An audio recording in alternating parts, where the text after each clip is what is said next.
കവിഞ്ഞൊഴുന്ന അനുഗ്രഹത്തിലേക്ക് ഒരിക്കൽ കൂടെ സ്വാഗതം. ഈ പ്രോഗ്രാമിൽ നമുക്ക് അല്പസമയം ദൈവവചനം ഒന്ന് പഠിക്കാൻ ഒരു ടൈം എടുക്കാം. മത്തായി എഴുതിയ സുവിശേഷം 5-ാം അധ്യായത്തിലെ ഒരു വാക്യം എനിക്ക് തോന്നുന്നു ദൈവവചനത്തോട് അല്പമെങ്കിലും ഒക്കെ കേട്ടിട്ടുള്ളവർ ധാരാളം കേട്ടിട്ടുള്ളൊരു വാക്യമാണ്. മത്തായി 5:17. ഞാൻ ന്യായപ്രമാണത്തെയോ പ്രവാചകന്മാരെയോ നീക്കേണ്ടതിന് വന്നുവെന്ന് നിരൂപിക്കരുത്, നീക്കുവാനല്ല നിവർത്തിപ്പാനത്രേ ഞാൻ വന്നത്. യേശു പറയുകയാണ്, ഞാൻ ന്യായപ്രമാണത്തെയും പ്രവാചകന്മാരെയും നീക്കാൻ വന്നതല്ല, മറിച്ച് നിവർത്തിപ്പാനത്രേ വന്നത്. നീക്കുവാനല്ല നിവർത്തിപ്പാനത്രേ വന്നത്.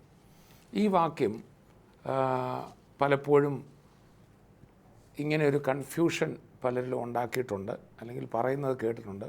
കണ്ടോ, കർത്താവായ യേശു ക്രിസ്തു തന്നെ പറഞ്ഞിട്ടുണ്ട്, ന്യായപ്രമാണം കർത്താവ് നീക്കിയിട്ടില്ല. അതുകൊണ്ട് ആ പഴയ നിയമ മോശയുടെ ന്യായപ്രമാണം, അതിലെ കൽപ്പനകൾ, അതിലെ ആചാരാനുഷ്ഠാനങ്ങളെല്ലാം ഇന്നും പ്രാബല്യത്തിലിരിക്കുകയാണ്, യേശു നീക്കിയിട്ടില്ലല്ലോ എന്ന് നമുക്ക് തോന്നും. വാസ്തവത്തിൽ ഇതിൻ്റെ മൂല ഭാഷയിൽ ഇത് പഠിച്ചാൽ, പ്രത്യേകിച്ച് ഇംഗ്ലീഷ് ആംപ്ലിഫൈഡ് ബൈബിൾ നോക്കുകയാണെങ്കിൽ അവിടെ നീക്കുവാനല്ല നിവർത്തിപ്പാൻ അത്ര എന്നുള്ളിടത്ത് ഇങ്ങനെ എഴുതിയിരിക്കുന്നത് ടു കംപ്ലീറ്റ് ആൻഡ് ഫുൾഫിൽ എന്നാണ്. അതിനെ പൂർണ്ണമാക്കുവാനും നിവർത്തിപ്പാനും എന്ന് പറഞ്ഞാൽ ആ ഒരു വാക്കിൽ നിന്ന് തന്നെ വ്യക്തമാണ്. മാത്രമല്ല ഇതിൻ്റെ താഴോട്ട് വായിക്കുമ്പോൾ പൂർണ്ണമല്ലാതിരുന്ന ആ ന്യായപ്രമാണ നിയമങ്ങളെ ആ ദൈവം ഉദ്ദേശിച്ച പൂർണ്ണതയിലേക്ക് നടത്തുക. 2, അതിനകത്ത് നിവർത്തിക്കേണ്ടിയ പ്രവചനങ്ങൾ യേശുക്രിസ്തു നിവർത്തിച്ചു, തന്നെക്കുറിച്ചുള്ള പ്രവചനങ്ങൾ. വീണ്ടും ഞാൻ വ്യക്തമാക്കാം, ന്യായപ്രമാണത്തിലും പ്രവാചക പുസ്തകങ്ങളിലും, മോശയുടെ ന്യായപ്രമാണത്തിലും പ്രവാചകങ്ങളിലും 2 കാര്യം യേശു ചെയ്യുന്ന. 1, ന്യായപ്രമാണത്തിലെ കൽപ്പനകൾ മനുഷ്യരെ സംബന്ധിച്ച് ദൈവം ഉദ്ദേശിക്കുന്ന ധാർമ്മികതയുടെ പൂർണ്ണത ഇതിനകത്തില്ല. ഈ ന്യായപ്രമാണം കൊടുത്തത് മനുഷ്യൻ ധാർമ്മികമായി നല്ല സ്വഭാവത്തിൽ ജീവിക്കാൻ വേണ്ടിയാണ്. എന്നാൽ ദൈവം ഉദ്ദേശിക്കുന്ന പൂർണ്ണ ധാർമ്മികതയിൽ ഒരു മനുഷ്യനെ എത്തിക്കാൻ ന്യായപ്രമാണത്തിന് കഴിവില്ല, അത് അപൂർണമാണ്. അപ്പോൾ അപൂർണമായ ന്യായപ്രമാണം, പക്ഷേ അവിടെ സൂചനയുണ്ട് എങ്ങനെയാണെന്നുള്ളത്. ഓരോ കൽപ്പനയ്ക്കും സൂചനയുണ്ട്, അതിൻ്റെ പൂർണ്ണത എന്താണെന്ന് കർത്താവ് വെളിപ്പെടുത്തുന്നു. 2, ന്യായപ്രമാണത്തിലും പ്രവാചക പുസ്തകങ്ങളിലും ക്രിസ്തു എവിടെ വരും, ക്രിസ്തുവിൻ്റെ മിഷൻ എന്തായിരിക്കും, ക്രിസ്തു എവിടെ പിറക്കും, ക്രിസ്തു എന്ത് പേര് വിളിക്കപ്പെടും, മരണവിധം എങ്ങനെയായിരിക്കും, ഉയർപ്പ് എന്നിങ്ങനെ വേണ്ട മാനവജാതിയുടെ രക്ഷകനായി വരാൻ പോകുന്ന ക്രിസ്തുവിനെക്കുറിച്ച് നിരവധി പ്രവചനങ്ങളുണ്ട്. അത് മുഴുവൻ നിറവേറ്റുവാൻ നിവർത്തിക്കുവാനും കൂടിയാണ് യേശു വന്നത്. നമ്മൾ ഈ വേദഭാഗം താഴോട്ട് വായിക്കുമ്പോൾ ഇത് വളരെ വ്യക്തമാവും. നമ്മൾ വായിച്ച വേദഭാഗത്തേക്ക് നമുക്ക് മടങ്ങി വരാം. മത്തായി എഴുതിയ സുവിശേഷം 5-ാം അധ്യായം 17-ാമത്തെ വാക്യം. ഞാൻ ന്യായപ്രമാണത്തെയോ പ്രവാചകന്മാരെ നീക്കേണ്ടതിന് വന്നു എന്ന് നിരൂപിക്കരുത്, നീക്കുവാനല്ല നിവർത്തിപ്പാനത്ര ഞാൻ വന്നത്. പലരുടെയും ഭാഗത്തു നിന്നുള്ള ചോദ്യം ഇതാണ്, യേശുക്രിസ്തു ന്യായപ്രമാണം നീക്കാനല്ലല്ലോ വന്നത്, അപ്പം ന്യായപ്രമാണത്തിലെ പഴയ നിയമത്തിലെ കൽപ്പനകളൊക്കെ ഇപ്പോഴും ബാധകമാണെന്നല്ലേ അതിൻ്റെ അർത്ഥം എന്ന പല ഭാഗത്തു നിന്നും ചോദ്യങ്ങൾ ഞാൻ കേട്ടിട്ടുണ്ട്. എന്നാൽ പ്രാരംഭത്തിൽ പറഞ്ഞത് ഞാൻ ഒന്നുകൂടെ ഒന്ന് വിശദീകരിക്കാം. ഈ ഭാഗം ഇംഗ്ലീഷിൽ വായിക്കുമ്പോൾ ആംപ്ലിഫൈഡ് ബൈബിളിൽ, അല്ലെങ്കിൽ അതിൻ്റെ മൂല ഭാഷയിലെ അർത്ഥം ഇങ്ങനെയാണ്, നീക്കുവാനല്ല നിവർത്തിപ്പാൻ അത്ര എന്നുള്ളിടത്ത് ടു കംപ്ലീറ്റ് ആൻഡ് ഫുൾഫിൽ എന്ന് പറഞ്ഞാൽ ന്യായപ്രമാണത്തെ പൂർണ്ണമാക്കുവാനും അതിനെ നിവർത്തിപ്പാനും. ഞാൻ പറഞ്ഞായിരുന്നല്ലോ, എന്ന് പറഞ്ഞാൽ ന്യായപ്രമാണം ദൈവം മനുഷ്യനെക്കുറിച്ച് ഉദ്ദേശിക്കുന്ന ധാർമ്മിക നീതിയുടെ പൂർണ്ണതയിൽ അവനെ എത്തിക്കുന്നില്ല. ന്യായപ്രമാണം വീക്കാണ്. ദൈവം ഉദ്ദേശിച്ച മനുഷ്യൻ്റെ ദിവ്യ സ്വഭാവങ്ങൾ മുഴുവൻ അവനിൽ കൊണ്ടുവരാൻ ന്യായപ്രമാണത്തിന് കഴിവില്ല. ആ ന്യായപ്രമാണത്തെ ദൈവം ഉദ്ദേശിക്കുന്ന ദിവ്യമായ ആ സമ്പൂർണ്ണ ധാർമ്മിക നീതിയിലേക്ക്, ദൈവത്തിൻ്റെ ദിവ്യ സ്വഭാവത്തിലേക്ക് ഒരു വ്യക്തിയെ വളർത്തത്തക്ക ഒരു ന്യായപ്രമാണം, I have come to complete it എന്ന് യേശു പറയുകയാണ്. അതിനെ പൂർണ്ണമാക്കാൻ ദൈവം ഉദ്ദേശിക്കുന്ന ആ ദിവ്യ ധാർമ്മിക നിലവാരത്തിലേക്ക് ന്യായപ്രമാണത്തെ പൂർത്തീകരിപ്പാൻ, പൂർണ്ണമാക്കാനാണ് ഞാൻ വന്നത്. മാത്രമല്ല അതിലെ പ്രവചനങ്ങൾ നിവർത്തിപ്പാൻ. യേശു ലൂക്കോസിൻ്റെ സുവിശേഷം 24 44 വാക്യത്തിൽ പറയുന്നുണ്ട്, ന്യായപ്രമാണത്തിലും സങ്കീർത്തനത്തിലും പ്രവാചക പുസ്തകങ്ങളിലും എന്നെക്കുറിച്ചുള്ളതൊക്കെയും നിവൃത്തിയാകണം എന്നെഴുതിയിരിക്കുന്നുവല്ലോ.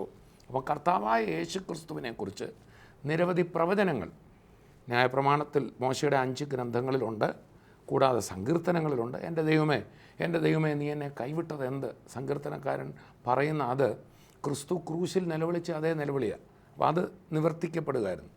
മാത്രമല്ല, കർത്താവിൻ്റെ ക്രൂശീകരണത്തിന് മുമ്പും ക്രൂശീകരണ വേളയിലും പുനരുദ്ധാനത്തിന് ശേഷവും നിവർത്തിക്കപ്പെട്ട നിരവധി പ്രവചനങ്ങളുണ്ട്. അപ്പോൾ പ്രവാചക പുസ്തകങ്ങളിലും സങ്കീർത്തനത്തിലും ന്യായപ്രമാണത്തിലും ഉള്ള വചനങ്ങൾ നിവർത്തിക്കുക. കർത്താവായ യേശു ക്രിസ്തുവിൻ്റെ ഒരു മിഷൻ അതാണ്, തന്നെക്കുറിച്ചുള്ളതൊക്കെ ഫുൾഫില്ലാക്കുക. എന്നാൽ ഇവിടെ നമ്മൾ വായിക്കുന്ന പ്രധാന കാര്യം ഇതാണ്, അതിനെ കംപ്ലീറ്റ് ആക്കുക, ദൈവം ഉദ്ദേശിക്കുന്ന ധാർമ്മികതയിലേക്ക് മനുഷ്യനെ കൊണ്ടുവരിക. ഇത് നമുക്ക് വളരെ വ്യക്തമാവും. അതിൻ്റെ താഴോട്ട് അങ്ങ് വായിച്ചാൽ മതി. ഈ ഒരു വാക്യത്തിൽ കിടന്ന് നമ്മൾ നിൽക്കരുത്. ഏതൊരു വേദഭാഗം പഠിക്കുമ്പോഴും അതിൻ്റെ ശരിയായ അർത്ഥം മനസ്സിലാക്കണമെങ്കിൽ അതിൻ്റെ മുകളിലും താഴെയൊക്കെ എന്താ എഴുതിയിരിക്കുന്നത് എന്ന് നോക്കിയാലേ നമുക്ക് മനസ്സിലാകത്തുള്ളൂ. അതായത് അതിന് പറയുന്ന study the text in the context. ഏത് വാക്യം എഴുതിയാലും അതിനൊരു പശ്ചാത്തലം കാണും. പലരും ബൈബിളിനെ വിമർശിക്കുന്നവരും ക്രൈസ്തവ വിശ്വാസത്തെ പോലും വിമർശിക്കുന്നവരൊക്കെ പണ്ട് ഒരു ദൈവത്തെയും ദൈവവചനത്തെയൊക്കെ തള്ളിപ്പറയുന്നൊരു വ്യക്തി ഒരിക്കൽ ഇങ്ങനെ പറഞ്ഞു, യഹോവ കള്ളം പറഞ്ഞു, സാത്താൻ സത്യം പറഞ്ഞു, ഈ ഫലം തിന്നുന്ന നാളിൽ നീ മരിക്കുമെന്ന് യഹോവയാം ദൈവം ഉൽപ്പത്തി പുസ്തകത്തിൽ ആദാമിനോട് പറഞ്ഞതായിട്ടുണ്ട്. പക്ഷേ ആ ഫലം തിന്നിട്ട് ആദാം മരിച്ചില്ലല്ലോ എന്ന ഒരു ചോദ്യമുണ്ട്. വാസ്തവത്തിൽ you have to study the Bible through the Bible. ഈ ബൈബിളിനെ ബൈബിൾ കൊണ്ട് തന്നെ നമ്മൾ ഇൻ്റർപ്രറ്റ് ചെയ്യണം, വ്യാഖ്യാനിക്കണം. കാരണം അവിടെ പറഞ്ഞ മരണം ശാരീരിക മരണത്തെക്കുറിച്ചല്ല.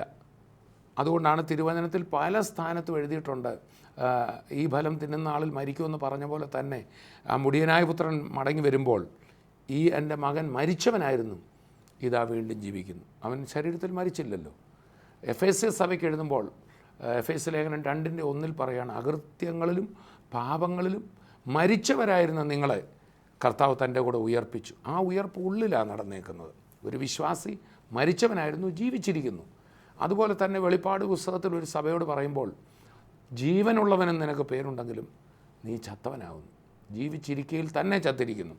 അപ്പോൾ ആ മരണമൊന്നും ശാരീരിക മരണത്തെക്കുറിച്ചല്ല. So you have to interpret the word of God with the word of God. അപ്പോൾ ഇവിടെ അതേ ന്യായത്തിൽ നമ്മൾ വായിക്കുമ്പോൾ, ഞാൻ ന്യായപ്രമാണത്തെ കംപ്ലീറ്റ് ചെയ്യാനാണ് വന്നതെന്നുള്ളത് ആ വാക്യത്തിൻ്റെ അർത്ഥം എന്ന് അതിൻ്റെ താഴോട്ടുള്ള ഭാഗങ്ങൾ വായിക്കുമ്പോൾ വ്യക്തമാവും. ഇവിടെ ന്യായപ്രമാണത്തിലെ 10 കൽപ്പനകളിലെയും ന്യായപ്രമാണത്തിലെ മറ്റ് ചില കൽപ്പനകളും യേശുവിടെ എടുത്ത് പറഞ്ഞിട്ട് താൻ അതിന് വിശദീകരണം കൊടുക്കുക. എങ്ങനെ ഞാൻ അതിനെ കംപ്ലീറ്റ് ചെയ്യുന്നത് നോക്കൂ. ഓരോ കൽപ്പനകൾ കർത്താവ് പറയാം. ആദ്യമായിട്ട് അതിൻ്റെ കുറച്ച് താഴ്ത്ത് വരുമ്പോൾ, കൊല ചെയ്യരുത് എന്നും ആരെങ്കിലും കൊല ചെയ്താൽ ന്യായവിധിക്ക് യോഗ്യനാകുമെന്നും പൂർവന്മാരോട് അരുളി ചെയ്ത് നിങ്ങൾ കേട്ടിട്ടുണ്ടല്ലോ. അതാണല്ലോ പഴയ കാലത്ത് മോശ കൊടുത്ത ന്യായപ്രമാണം. യേശു പറഞ്ഞ ആ ന്യായപ്രമാണം കംപ്ലീറ്റ് അല്ല. ദൈവം ഉദ്ദേശിക്കുന്ന കൊല്ലാതിരുന്നാൽ മാത്രം പോരാ. താഴോട്ട് വായിക്കുമ്പോൾ മനസ്സിൽ ഒരു കൊല്ലണമെന്നുള്ള ചിന്ത പോലും മനസ്സിൽ വന്നാൽ അവിടെ തുടങ്ങുന്നൊരു ധാർമ്മികതയാണ് ദൈവത്തിൻ്റെതെന്നാണ് ഇവിടെ വായിക്കുന്നത്.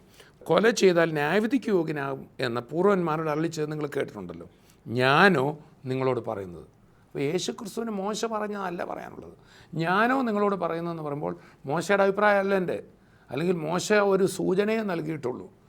I am really explaining it, I am really showing it you. നിങ്ങളെ വാസ്തവത്തിൽ ദൈവത്തിൻ്റെ പദ്ധതി കാണിക്കുന്ന ഞാനോ നിങ്ങളോട് പറയുന്നത്, സഹോദരനോട് കോപിക്കുന്നവനെല്ലാം ന്യായവിധിക്ക് യോഗ്യനാവും, നിസ്സാര എന്ന് പറഞ്ഞാലോ ന്യായാധിപസഭയുടെ മുമ്പിൽ നിൽക്കേണ്ടി വരും, മൂഢ എന്ന് പറഞ്ഞാലോ അഗ്നിനരകത്തിന് യോഗ്യനാവും എന്ന് പറയുമ്പോൾ അതാണ് കൊലപാതകം. നമ്മുടെ തന്നെ നാട്ടിൽ തേജോവധം എന്ന് പറയാറുണ്ടല്ലോ. ഒരു മനുഷ്യൻ്റെ മാന്യതയെ കളങ്കപ്പെടുത്തുന്നതിന് ദാറ്റ്സ് എ മർഡർ, അതിനെ കൊലപാതകം എന്ന് നമ്മുടെ ഭാഷയെ തന്നെ പറയാറുണ്ട്. അപ്പോൾ വാസ്തവത്തിൽ ഹൃദയത്തിൽ നിന്ന് പുറപ്പെടുന്ന ഒരു പ്രമാണമാണ് ദൈവം ഉദ്ദേശിച്ചത്. മോശയുടെ പ്രമാണത്തിൻ്റെ പ്രത്യേകത, ഓൾഡ് ടെസ്റ്റമെൻ്റ് ലോ ഈ യഹൂദ മതത്തിലെ നിയമങ്ങളും നമ്മളിന്നിപ്പം നമ്മുടെ നാട്ടിലെ ലോ ആൻഡ് ഓർഡർ നോക്കി എന്തെല്ലാം നിയമങ്ങൾ നമ്മുടെ നാട്ടിലുണ്ട്. കൊലപാതകയ്ക്ക് ശിക്ഷയുണ്ട്, IPC ഇത്രാം വകുപ്പൊക്കെ പ്രകാരം ശിക്ഷയുണ്ട്, വേറൊരാളുടെ മോഷ്ടിച്ചാൽ ശിക്ഷയുണ്ട്. പക്ഷേ ദൈവത്തിൻ്റെ പദ്ധതി കേവലം ആക്ഷനിൽ ചെയ്യാതിരുന്നാൽ പോരാ, മറിച്ച് എനിക്ക് വേറൊരാളുടെ മോഷ്ടിക്കണമെന്ന് തോന്നുമ്പോൾ തന്നെ എന്നിൽ മോഷ്ടാവുണ്ട്, അവിടുന്ന് എന്നെ മാറ്റുന്ന, ചുരുക്കി പറഞ്ഞാൽ മോശയുടെ ന്യായപ്രമാണം that was just concerning the actions. എന്നാൽ കർത്താവിൻ്റെ ന്യായപ്രമാണം കേവലം ആ പ്രവൃത്തിയിൽ വരുത്താതിരിക്കുക മാത്രമല്ല, അത് മനോഭാവത്തിൽ തന്നെ, ഒരു മനുഷ്യൻ്റെ ഹൃദയത്തിൽ തന്നെ മാറ്റം വരുത്തുന്നതാണ്. ഇനി അതിൻ്റെ 27-ാം വാക്യം ശ്രദ്ധിക്കുക. വ്യഭിചാരം ചെയ്യരുത് എന്ന് അരുളിച്ചത് നിങ്ങൾ കേട്ടിട്ടുണ്ടല്ലോ, ചെയ്യരുതെന്നേ അവിടെ പറയുന്നുള്ളൂ. Don't act, don't do it. എന്നാൽ യേശു പറയുക, ഞാനോ നിങ്ങളോട് പറയുന്നത്, സ്ത്രീയെ മോഹിക്കേണ്ടതിന് അവളെ നോക്കുന്നവനെല്ലാം ഹൃദയം കൊണ്ട് അവളോട് വ്യഭിചാരം ചെയ്തു പോയി. യേശു കർത്താവ് പറയുന്ന, ഞാൻ പറയുന്ന ന്യായപ്രമാണം, ക്രിസ്തുവിൻ്റെ ദിവ്യന്യായപ്രമാണം, അത് കേവലം പ്രവൃത്തിയിൽ മാത്രം ചെയ്യാതിരുന്നാൽ പോരാ. That's concerning the heart. അതുകൊണ്ടാണ് കർത്താവായ യേശു ഒരിക്കൽ ഇങ്ങനെ പറഞ്ഞു, നിങ്ങളുടെ വായ്ക്കകത്തേക്ക് പോകുന്നതല്ല നിങ്ങളെ അശുദ്ധരാക്കുന്നത്, നിങ്ങളുടെ ഹൃദയത്തിൽ നിന്ന് പുറപ്പെടുന്നത്. ആ ഹൃദയത്തിൻ്റെ ഭാഗം കൈകാര്യം ചെയ്യുന്നതാണ് കർത്താവ്. അപ്പോൾ ഇവിടെ മനുഷ്യർക്കൊരു വാസ്തവത്തിലൊരു തോന്നൽ വന്നു പോവും, മനുഷ്യനെ കൊണ്ട് കൊല ചെയ്യരുത്, വ്യഭിചാരം ചെയ്യരുത് എന്ന് പറയുന്നത് തന്നെ യഹൂദനടക്കം ആർക്കും പാലിക്കാൻ പറ്റിയില്ല.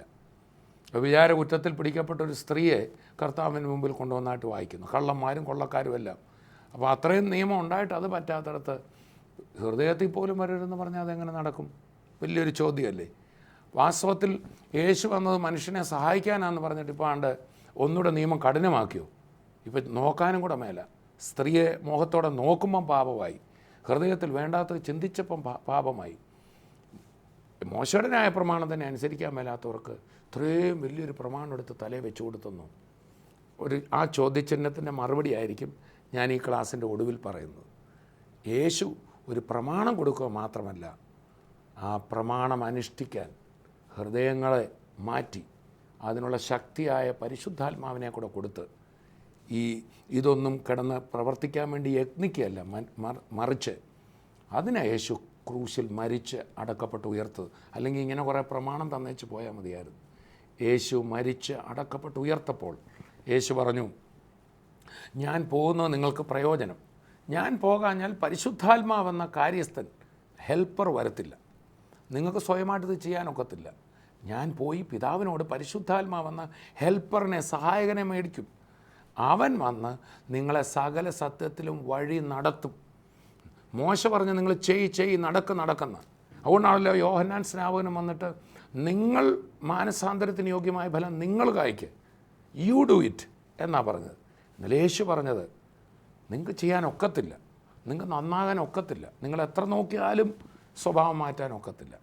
നിങ്ങൾ എന്നിലൊന്ന് വസിച്ച്, യു ജസ്റ്റ് റിസീവ് മീ, നിങ്ങളുടെ ഹൃദയം തുറന്ന് എന്നെ ഒന്ന് സ്വീകരിച്ച്, ഞാൻ നിങ്ങളിൽ വരും, എൻ്റെ പരിശുദ്ധാത്മാവ് നിങ്ങളിൽ വരും. അപ്പോൾ നിങ്ങൾ തന്നെ മാറും. എന്നിട്ട് യേശു പറയാം, നിങ്ങൾ വളരെ ഫലം കായ്ക്കും. ഒരാൾ യു ഡു ഇറ്റ് എന്ന് പറഞ്ഞാൽ കർത്താവ് പറയാണ്, when I come to you, you will do it. നിങ്ങൾക്കതൊരു പ്രയാസമേ ആയിരിക്കത്തില്ല. അതാ യേശു പറഞ്ഞത്, എൻ്റെ കൽപ്പനകൾ ഭാരമുള്ളവയല്ല. കാരണം ഭാരമുള്ളവയല്ലെന്ന് പറയാൻ ഒക്കത്തില്ല. എത്ര ഭാരമായതല്ലേ, നോക്കാൻ പറ്റത്തില്ല, മനസ്സിലഴുക്ക് ചിന്തിക്കാനൊക്കത്തില്ല. ഭാരമുള്ളവയല്ലേ, ഭാരമുള്ളവയാ. പക്ഷേ ആ ഭാരം നിങ്ങൾക്കായിരിക്കത്തില്ല. ഒരു 25 കിലോ ഒരു കല്ല് നിങ്ങൾക്കോ ഞാനോ ഇവിടെ തറയെ വെച്ചിട്ടൊന്ന് പൊക്കി നോക്കി, ഭയങ്കര ബുദ്ധിമുട്ടാണ്. പക്ഷേ വെള്ളത്തിനകത്തോട്ട് ഇറങ്ങി നിന്നിട്ട് ഒന്ന് പൊക്കി നോക്കി, ഒരു ഭാരവും ഇല്ല. ഇതാണ് സംഭവിക്കുന്നത്.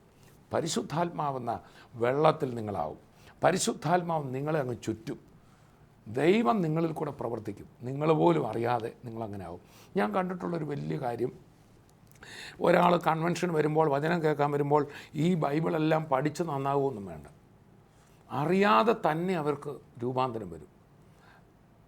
മദ്യപാനത്തിന് അടിമകളായിരുന്ന, ക്രിമിനൽ സ്വഭാവം ഉണ്ടായിരുന്ന, ഭാര്യയും ഭർത്താവുമായിട്ട് വഴക്ക് പിടിച്ച് പിണങ്ങിയിരുന്ന ചിലർ സുവിശേഷം കേട്ടതേ ഉള്ളൂ, യേശുവേ എൻ്റെ ഹൃദയത്തിൽ വരണമേ എന്ന് പറഞ്ഞ നിമിഷം, അടുത്ത നിമിഷത്തിൽ അവർ പൊട്ടിക്കരഞ്ഞ് ഞാൻ തെറ്റിപ്പോയേ എന്ന് പറഞ്ഞ് ഞാൻ പലരെ കണ്ടിട്ടുണ്ട്. പിണങ്ങിയിരുന്ന ഭാര്യയുടെ അടുക്കൽ ചെന്ന്, ഇനി ഇങ്ങനൊരു ജീവിതമില്ല, ഞാൻ നിന്നെ സ്നേഹിക്കും, കടോര ഹൃദയങ്ങൾ രൂപാന്തരപ്പെടുന്നു.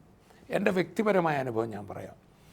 1984 ക്രിസ്തുവിനെ ഞാൻ സ്വീകരിക്കുന്ന സമയം, ഒരൊറ്റ ദിവസം കൊണ്ട് ഞാനങ്ങ് സമ്പൂർണ്ണനായെന്നൊന്നും പറയാൻ എനിക്ക് പറ്റത്തില്ല. ഇന്നും എന്നിൽ രൂപാന്തരം നടന്നുകൊണ്ടായിരിക്കുന്നത്. ഞാൻ പറയുന്നത് എന്താണെന്ന് ചോദിച്ചാൽ, പറഞ്ഞു വന്നതിൻ്റെ താല്പര്യം, ഇതിനകത്തെ ഓരോ ബൈബിളിലെ കൽപ്പനകളും അറിഞ്ഞാൽ ഇനി ഞാൻ അങ്ങനെ ആകത്തില്ല, ഇനി ഞാൻ നുണ പറയത്തില്ല, ഇനി ഞാൻ അഴുക്കുവാക്ക് പറയത്തില്ലെന്ന് പറയാം. അതാണ് ദ ഹോളി സ്പിരിറ്റ് നമ്മളിൽ വരിക. അതിലേക്ക് ഞാൻ വരുന്നത്.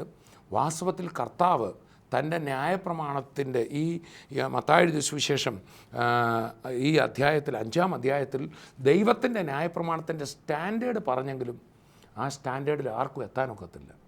ആ സ്റ്റാൻഡേർഡിൽ എത്തിക്കുന്ന പരിശുദ്ധാത്മാവാണ്. ഇതിനകത്ത് പറയുന്ന ദിവ്യ സ്റ്റാൻഡേർഡിലേക്ക് ഒരു വ്യക്തിയിൽ ക്രിസ്തു വരുമ്പോൾ അയാളുടെ ഹൃദയത്തിന് മാറ്റം വരിക. അതെ, ആ ദൈവത്തിൻ്റെ സ്റ്റാൻഡേർഡാണ് ക്രിസ്തുവിൻ്റെ സ്റ്റാൻഡേർഡ്.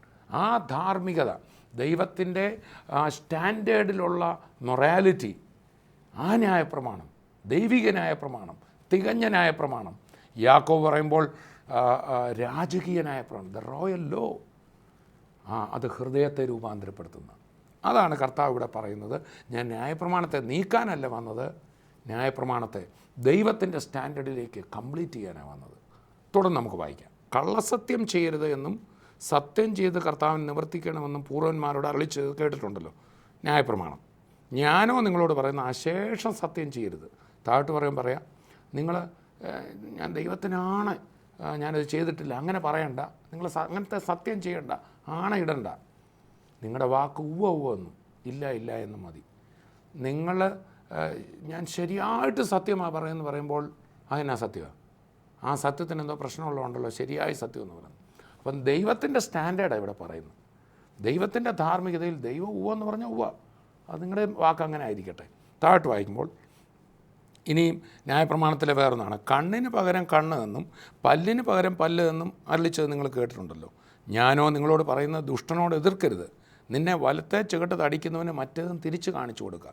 ഇവിടെ മോശയുടെ നിയമം അനുസരിച്ച് അതൊരു ലോ ആൻഡ് ഓർഡർ നടക്കണമെങ്കിൽ ഒരാളുടെ പല്ലടിച്ചിട്ടാൽ തിരിച്ചും ചെയ്യാം, എങ്കിലേ സമൂഹത്തിൽ ഇവർ സമാധാനത്തിൽ ജീവിക്കുകയുള്ളൂ. അല്ലെങ്കിൽ കയ്യൂക്കുള്ളവൻ എല്ലാവരെയും തകർത്ത് കളയും. അതുകൊണ്ട് വാസ്തവത്തിൽ മോശയുടെ ന്യായപ്രമാണം ഞാൻ മുമ്പേ പറഞ്ഞല്ലോ, അത് ആക്ഷനിൽ മാത്രമേ പ്രശ്നമുള്ളൂ. എൻ്റെ മനസ്സിൽ എന്നാ കുഴപ്പം വന്നാലും മോശയുടെ ന്യായപ്രമാണത്തിന് ആ ഭാഗത്തത് പൂർണ്ണമല്ല, അത് അപൂർണമാണ്. അപ്പോൾ മോശയുടെ ന്യായപ്രമാണം കൊടുത്തത് എന്തിനാ? ഈ ലോകത്ത് മനുഷ്യർ അങ്ങോട്ടും ഇങ്ങോട്ടും പ്രശ്നം ഉണ്ടാക്കാതെ സമൂഹം നിലനിൽക്കണം. ഇന്നത്തെ ലോ ആൻഡ് ഓർഡർ അല്ലാതെ എല്ലാ രാജ്യങ്ങളുടെയും നിയമം അതിന് വേണ്ടി കൊടുത്തതാണ്. സമൂഹം നിലനിൽക്കണം. ഇപ്പം ഒരാളോട് കയ്പായിട്ടിരിക്കുന്നതെന്ന് ഇന്ത്യൻ നിയമത്തിലില്ല, മോശയുടെ നിയമത്തിലില്ല. പക്ഷെ ദൈവത്തിൻ്റെ law, that is from heart. അവിടെ പറയുകയാണ്, നീ അവൻ ഒരു ചെകിട് കാണിച്ചു കൊടുക്കുക. താഴോട്ട് വരുമ്പോൾ പറയാണ്, കൂട്ടുകാരനെ സ്നേഹിക്കുക എന്നും ശത്രുവിനെ പകയ്ക്കുക എന്നും അരുളിച്ചത് നിങ്ങൾ കേട്ടിട്ടുണ്ടല്ലോ. മത്തായി 5:43 ഞാൻ വായിക്കുന്നത്. ഞാനോ നിങ്ങളോട് പറയുന്നത്, നിങ്ങളുടെ ശത്രുക്കളെ സ്നേഹിപ്പിൻ, നിങ്ങളെ ഉപദ്രവിക്കുന്നവർക്ക് വേണ്ടി പ്രാർത്ഥിപ്പിൻ.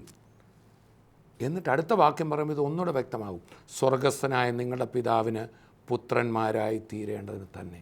സോ ഇതാണ് സ്വർഗീയ പിതാവിൻ്റെ സ്റ്റാൻഡേർഡ് ഓഫ് മൊറാലിറ്റി.